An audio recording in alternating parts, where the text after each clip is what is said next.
आता तो मंगल क्षण आलेला है। मैं डॉक्टर दीपक टिळक जी से निवेदन करता हूं कि 41वां लोकमान्य टिळक राष्ट्रीय पुरस्कार भारत के सम्माननीय प्रधानमंत्री श्री नरेंद्र मोदी जी को प्रदान करें। लोकमान्य टिळक वापरत असत असेच उपरणे, जे उपर्ण लोकमान्य टिळक वापरत असत तशाच पद्धतीचं खास उपर्ण बनवून घेतलेलं आहे आदरणीय पंतप्रधानजींसाठी।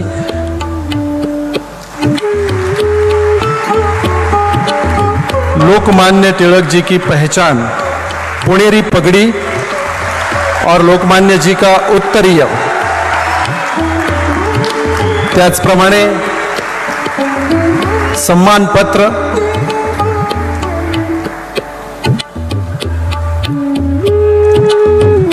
आणि एक विशिष्ट अशी बनवलेली ट्रॉफी, ज्या ट्रॉफीमध्ये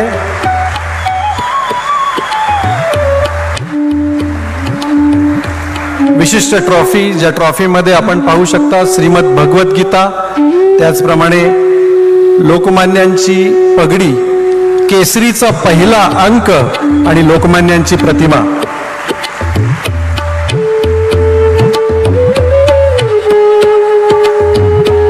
एक विशेष बात है इस समारोह की 1 लाख रुपए की धनराशि दी जाती है, जे आदरणीय पंतप्रधान मोदीजींच्या सूचनेनुसार नमामि गंगे प्रोजेक्टला डोनेट करण्यात आलेली आहे।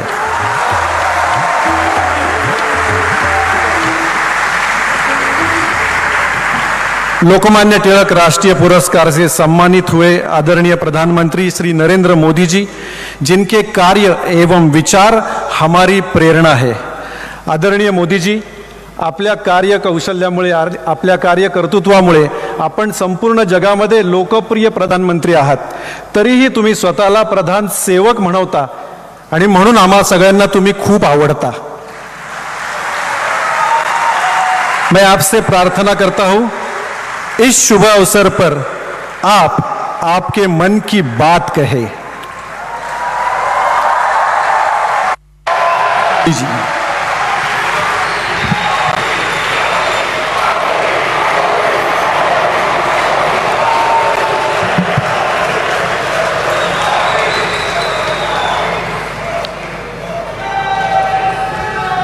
लोकमान्य टिळकांची आज 103वी पुण्यतिथी आहे।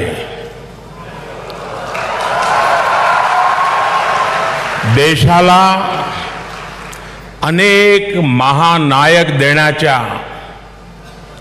महाराष्ट्राच्या भूमीला मी कोटी कोटी वंदन करते।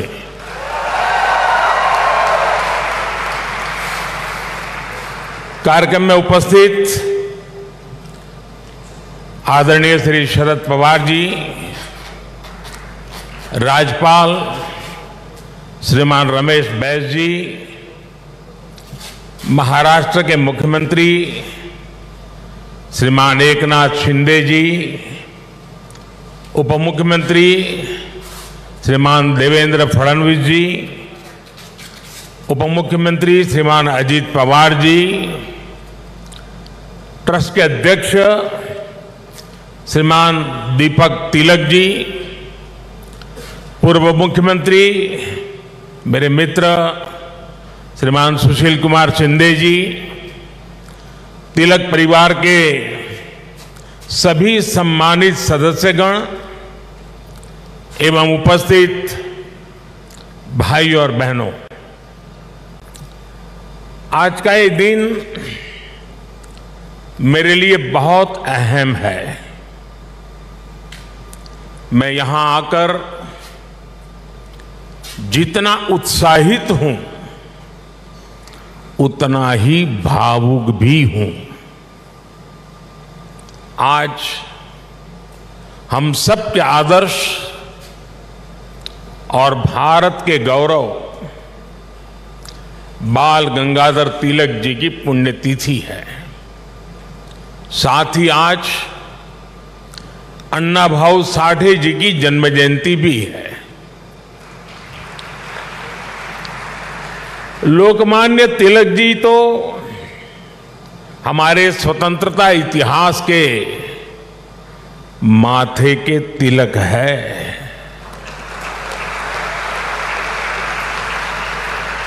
साथ ही अन्ना भाव ने भी समाज सुधार के लिए जो योगदान दिया वह अप्रतिम है, असाधारण है। मैं इन दोनों ही महापुरुषों के चरणों में श्रद्धापूर्वक नमन करता हूं। आज या महत्वाचा दिवशी मला पुण्याच्या या पावन भूमीवर महाराष्ट्राच्या धर्तीवर येण्याची संधी मिळाली, हे माझे भाग्य आहे।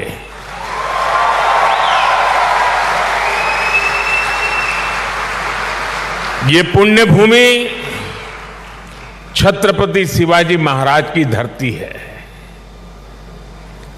ये चाफेकर बंधुओं की पवित्र धरती है। इस धरती से ज्योतिबा फुले, सावित्रीबाई फुले की प्रेरणाएं और आदर्श जुड़े हैं। अभी कुछ ही देर पहले मैंने दगड़ू सेठ मंदिर में गणपति जी का आशीर्वाद भी लिया। ये भी पुणे जिले के इतिहास का बड़ा दिलचस्प पहलू है। दगड़ू सेठ पहले व्यक्ति थे जो तिलक जी के आह्वान पर गणेश प्रतिमा की सार्वजनिक स्थापना में शामिल हुए थे। मैं इस धरती को प्रणाम करते हुए इन सभी महान विभूतियों को श्रद्धापूर्वक नमन करता हूं। साथियों, आज पुणे में आप सबके बीच मुझे जो सम्मान मिला है, ये मेरे जीवन का एक अविस्मरणीय अनुभव है। जो जगह, जो संस्था सीधे तिलक जी से जुड़ी रही हो, उसके द्वारा लोकमान्य तिलक नेशनल अवार्ड मिलना मेरे लिए सौभाग्य की बात है। मैं इस सम्मान के लिए हिंद स्वराज संघ का और आप सभी का पूरी विनम्रता के साथ हृदय से आभार व्यक्त करता हूं। और मैं ये भी कहना चाहूंगा, अगर ऊपर ऊपर से थोड़ा नजर करें तो हमारे देश में काशी और पुणे दोनों की एक विशेष पहचान है। विद्वत्ता यहां पर चिरंजीव है, अमरत्व को प्राप्त हुई है।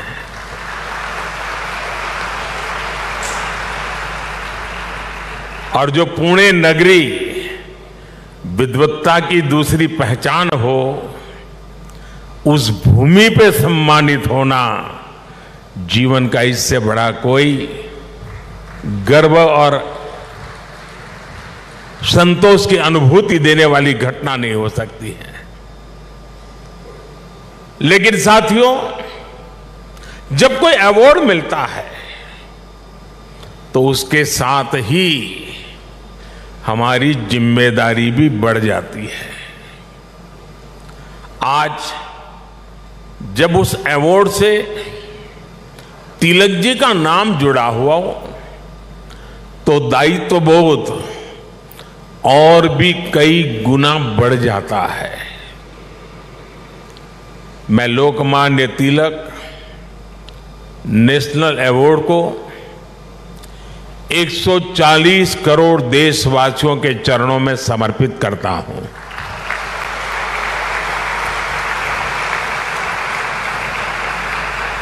मैं देशवासियों को विश्वास भी दिलाता हूं कि उनकी सेवा में, उनकी आशाओं अपेक्षाओं की पूर्ति में कोई कोर कसर बाकी नहीं छोड़ूंगा। जिनके नाम में गंगाधर हो, उनके नाम पर मिले इस अवार्ड के साथ जो धनराशि मुझे दी गई है वो भी गंगा जी को समर्पित कर रहा हूं। मैंने पुरस्कार राशि नमामि गंगे परियोजना के लिए दान देने का निर्णय लिया है। साथियों, भारत की आजादी में लोकमान्य तिलक की भूमिका को, उनके योगदान को कुछ घटनाओं और शब्दों में नहीं समेटा जा सकता है। तिलक जी के समय और उनके बाद की स्वतंत्रता संग्राम से जुड़ी जो भी घटनाएं और आंदोलन हुए, उस दौर में जो भी क्रांतिकारी और नेता हुए, तिलक जी की छाप सब पर थी, हर जगह थी। इसलिए खुद अंग्रेजों को भी तिलक जी को the father of the Indian unrest कहना पड़ा था। तिलक जी ने भारत के स्वतंत्रता आंदोलन की पूरी दिशा ही बदल दी थी। जब अंग्रेज कहते थे कि भारतवासी देश चलाने के लायक नहीं है, तब लोकमान्य तिलक ने कहा कि स्वराज्य हमारा जन्मसिद्ध अधिकार है। अंग्रेजों ने धारणा बनाई थी कि भारत की आस्था, संस्कृति, मान्यताएं, ये सब पिछड़ेपन का प्रतीक है। लेकिन तिलक जी ने इसे भी गलत साबित किया। इसलिए भारत के जनमानस ने न केवल खुद आगे आकर तिलक जी को लोकमान्यता दी, बल्कि लोकमान्य का खिताब भी दिया। और जैसा अभी दीपक जी ने बताया, स्वयं महात्मा गांधी ने उन्हें आधुनिक भारत का निर्माता भी कहा।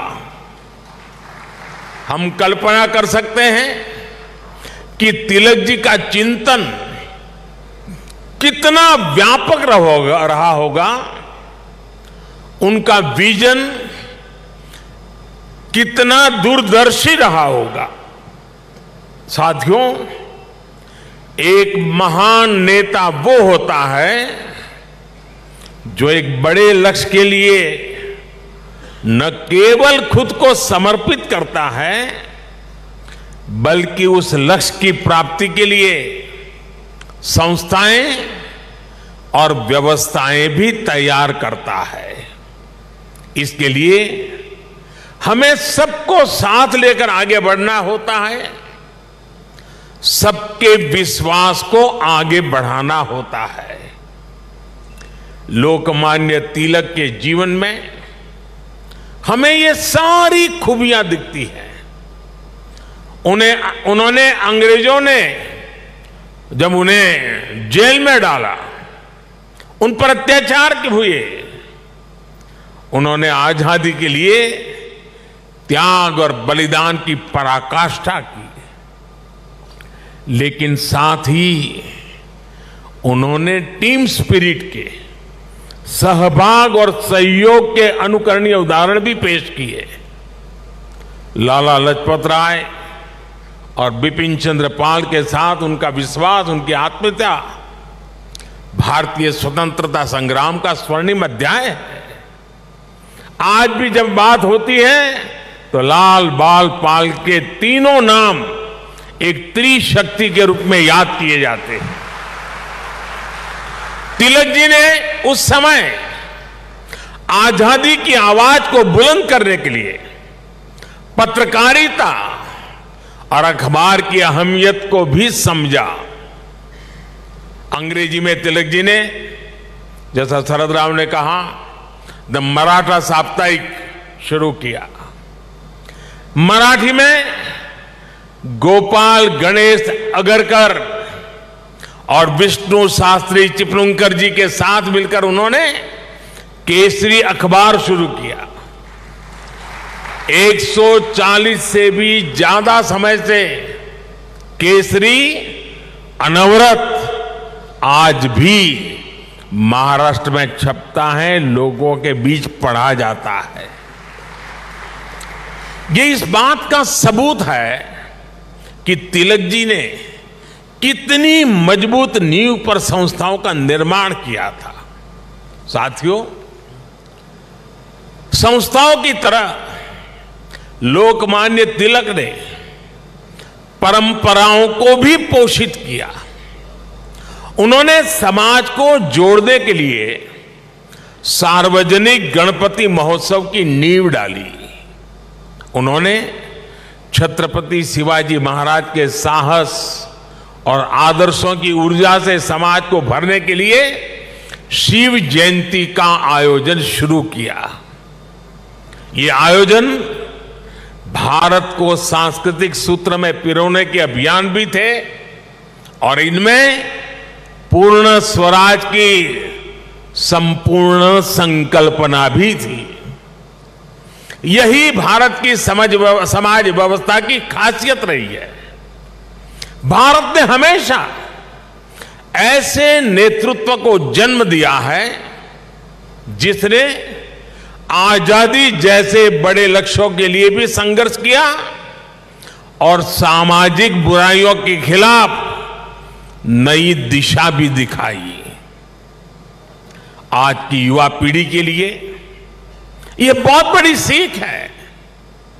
भाइयों और बहनों, लोकमान्य तिलक इस बात को भी जानते थे कि आजादी का आंदोलन हो या राष्ट्र निर्माण का मिशन, भविष्य की जिम्मेदारी हमेशा युवाओं के कंधों पर होती है। वो भारत के भविष्य के लिए शिक्षित और सक्षम युवाओं का निर्माण चाहते थे।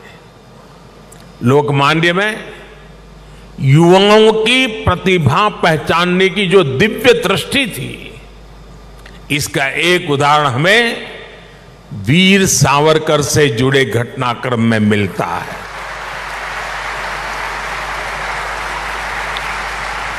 उस समय सावरकर जी युवा थे। तिलक जी ने उनकी क्षमता को पहचाना। वो चाहते थे कि सावरकर बाहर जाकर अच्छी पढ़ाई करें और वापस आकर आजादी के लिए काम करें।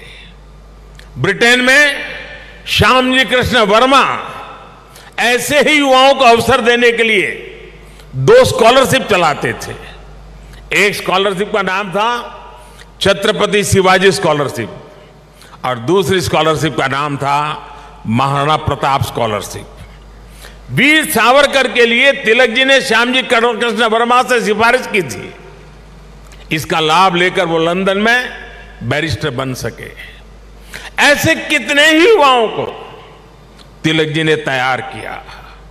पुणे में new English school, Deccan education society और फर्ग्यूसन कॉलेज जैसे संस्थानों, उसकी स्थापना उनके इसी विजन का हिस्सा है। इन संस्थाओं से ऐसे कितने ही युवा निकले जिन्होंने तिलक जी के मिशन को आगे बढ़ाया, राष्ट्र निर्माण में अपनी भूमिका निभाई। व्यवस्था निर्माण से संस्था निर्माण, संस्था निर्माण से व्यक्ति निर्माण और व्यक्ति निर्माण से राष्ट्र निर्माण, ये विजन राष्ट्र के भविष्य के लिए रोड मैप की तरह होता है। इसी रोड मैप को आज देश प्रभावी ढंग से फॉलो कर रहा है।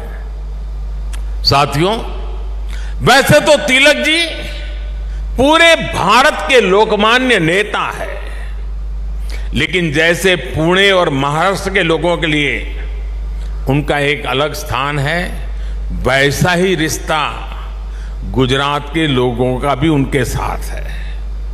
मैं आज इस विशेष अवसर पर मैं उन बातों को भी याद कर रहा हूं। स्वतंत्रता संग्राम के समय वो करीब 1.5 महीने अहमदाबाद साबरमती जेल में रहे थे। इसके बाद 1916 में तिलक जी अहमदाबाद आए और आपको जानकर के खुशी होगी, उस समय जब अंग्रेजों की पूरी तरह जुल्म चलते थे, अहमदाबाद में तिलक जी के स्वागत में और उनको सुनने के लिए उस जमाने में 40,000 से ज्यादा लोग उनका स्वागत करने के लिए आए थे। और खुशी की बात यह है कि उनको सुनने के लिए उस समय ऑडियंस में सरदार वल्लभ भाई पटेल भी थे। उनके भाषण ने सरदार साहब के मन में एक अलग ही छाप छोड़ी। बाद में सरदार पटेल अहमदाबाद नगर पालिका के प्रेसिडेंट बने, म्युनिसिपैलिटी के प्रेसिडेंट बने। और आप देखिए उस समय के व्यक्तित्व की सोच कैसी होती थी। उन्होंने अहमदाबाद में तिलक जी की मूर्ति लगाने का फैसला किया। और सिर्फ मूर्ति लगाने का फैसला किया नहीं, उनके निर्णय में भी सरदार साहब की लौह पुरुष की पहचान मिलती है। सरदार साहब ने जो जगह चुनी वो जगह थी विक्टोरिया गार्डन। अंग्रेजों ने रानी विक्टोरिया की हीरक जयंती मनाने के लिए अहमदाबाद में 1897 में 1897 में विक्टोरिया गार्डन का निर्माण किया था। यानी ब्रिटिश महारानी के नाम पर बने पार्क में उनकी छाती पर सरदार पटेल ने इतने बड़े क्रांतिकारी लोकमान्य तिलक की मूर्ति लगाने का फैसला कर लिया।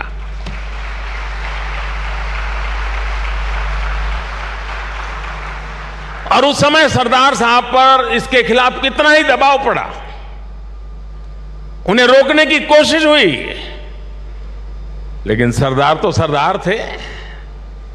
सरदार ने कह दिया वो अपना पद छोड़ देना पसंद करेंगे, लेकिन मूर्ति तो वहीं पर लगेगी। और वो मूर्ति बनी और 1929 में उसका लोकार्पण महात्मा गांधी ने किया। अहमदाबाद में रहते हुए मुझे कितनी ही बार उस पवित्र स्थान पर जाने का मौका मिला है और तिलक जी की प्रतिमा के सामने सर झुकाने का अवसर मिला है। वो एक अद्भुत मूर्ति है जिसमें तिलक जी विश्राम मुद्रा में बैठे हुए हैं। ऐसा लगता है जैसे वो स्वतंत्र भारत के उज्जवल भविष्य की ओर देख रहे हैं। आप कल्पना करिए, गुलामी के दौर में भी सरदार साहब ने अपने देश के सपूत के सम्मान में पूरी अंग्रेजी हुकूमत को चुनौती दे दी थी। और आज की स्थिति देखिए, अगर आज हम किसी एक सड़क का नाम भी किसी विदेशी आक्रांता की जगह कर बदलकर भारतीय विभूति पर रखते हैं तो कुछ लोग उस पर हल्ला मचाने लग जाते हैं।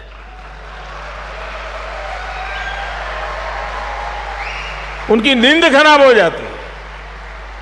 साथियों, ऐसा कितना ही कुछ है जो हम लोकमान्य तिलक के जीवन से सीख सकते हैं।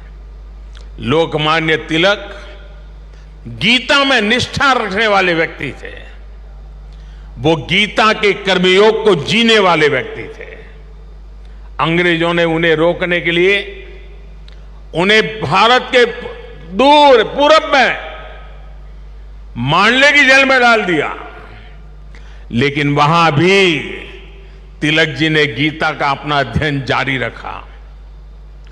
उन्होंने देश को हर चुनौती से पार पाने के लिए गीता रहस्य के जरिए कर्मयोग की सहज समझ दी, कर्म की ताकत से परिचित करवाया।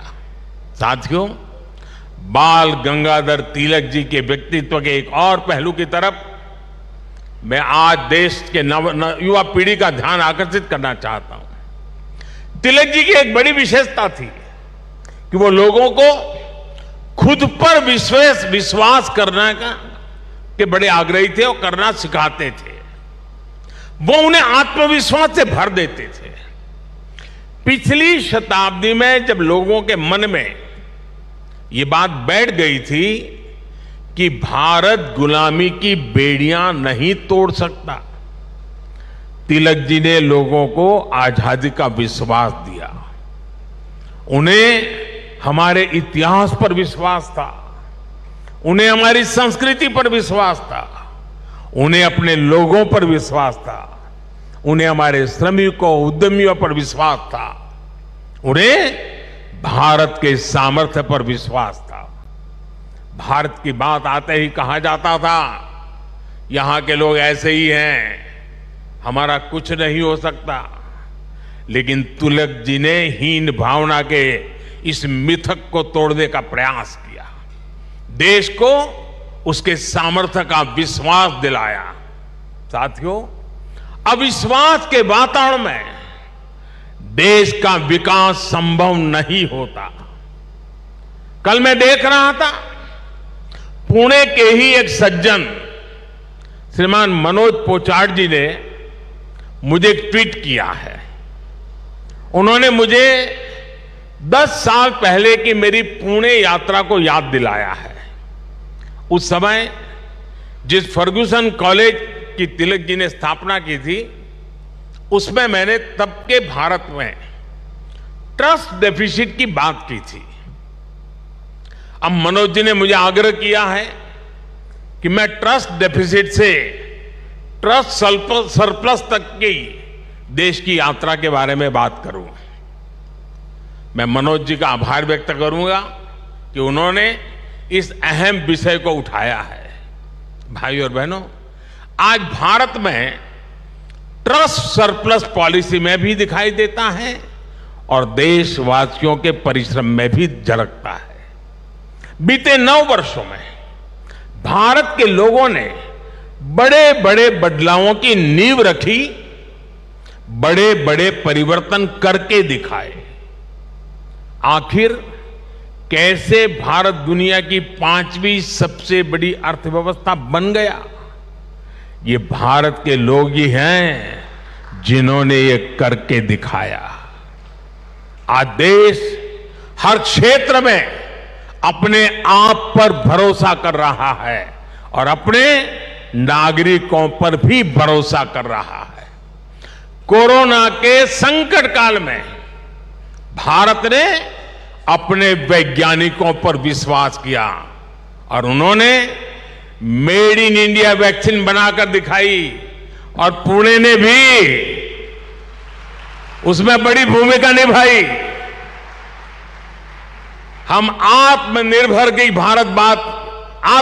भारत की बात कर रहे हैं क्योंकि हमें विश्वास है कि भारत ये कर सकता है।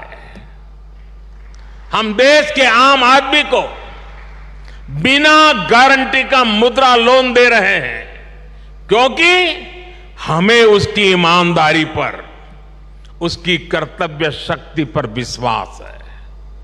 पहले छोटे छोटे कामों के लिए आम लोगों को परेशान होना पड़ता था।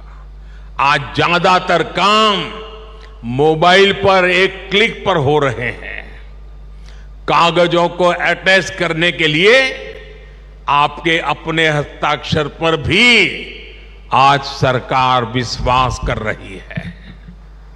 इससे देश में एक अलग माहौल बन रहा है, एक सकारात्मक वातावरण तैयार हो रहा है और हम देख रहे हैं कि विश्वास से भरे हुए देश के लोग देश के विकास के लिए कैसे खुद आगे बढ़कर काम कर रहे हैं।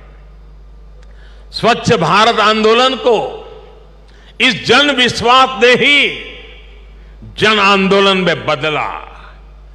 बेटी बचाओ बेटी पढ़ाओ अभियान को इस जन विश्वास ने ही जन आंदोलन में बदला। लाल किले से मेरी एक पुकार पर कि जो सक्षम है उन्हें गैस सब्सिडी छोड़नी चाहिए, लाखों लोगों ने गैस सब्सिडी छोड़ दी थी। कुछ समय पहले ही कई देशों का एक सर्वे हुआ था।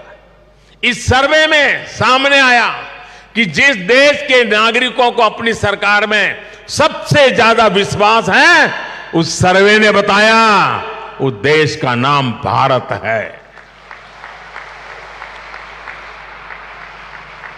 ये बदलता हुआ जनमानस, ये बढ़ता हुआ जनविश्वास भारत के जन जन की प्रगति का माध्यम बन रहा है। साथियों, आज आजादी के 75 वर्ष बाद देश अपने अमृतकाल को कर्तव्य काल के रूप में देख रहा है। हम देशवासी अपने अपने स्तर से देश के सपनों और संकल्पों को ध्यान में रखकर काम कर रहे हैं। इसलिए आज विश्व भी भारत में भविष्य देख रहा है। हमारे प्रयास आज पूरी मानवता के लिए एक आश्वासन बन रहे हैं। मैं मानता हूं कि लोकमान्य आज जहां भी उनकी आत्मा होगी वो हमें देख रहे हैं, हम पर अपना आशीर्वाद बरसा रहे हैं। उनके आशीर्वाद से, उनके विचारों की ताकत से हम एक सशक्त और समृद्ध भारत के अपने सपने को जरूर साकार करेंगे। मुझे विश्वास है हिंद स्वराज संघ तिलक के आदर्शों से जन जन को जोड़ने में इसी प्रकार आगे आकर के अहम भूमिका निभाता रहेगा। मैं एक बार फिर इस सम्मान के लिए आप सभी का आभार प्रकट करता हूं। इस धरती को प्रणाम करते हुए, इस विचार को आगे बढ़ाने में जुड़े हुए सबको प्रणाम करते हुए मैं मेरी वाणी को विराम देता हूं। आप सबका बहुत बहुत धन्यवाद।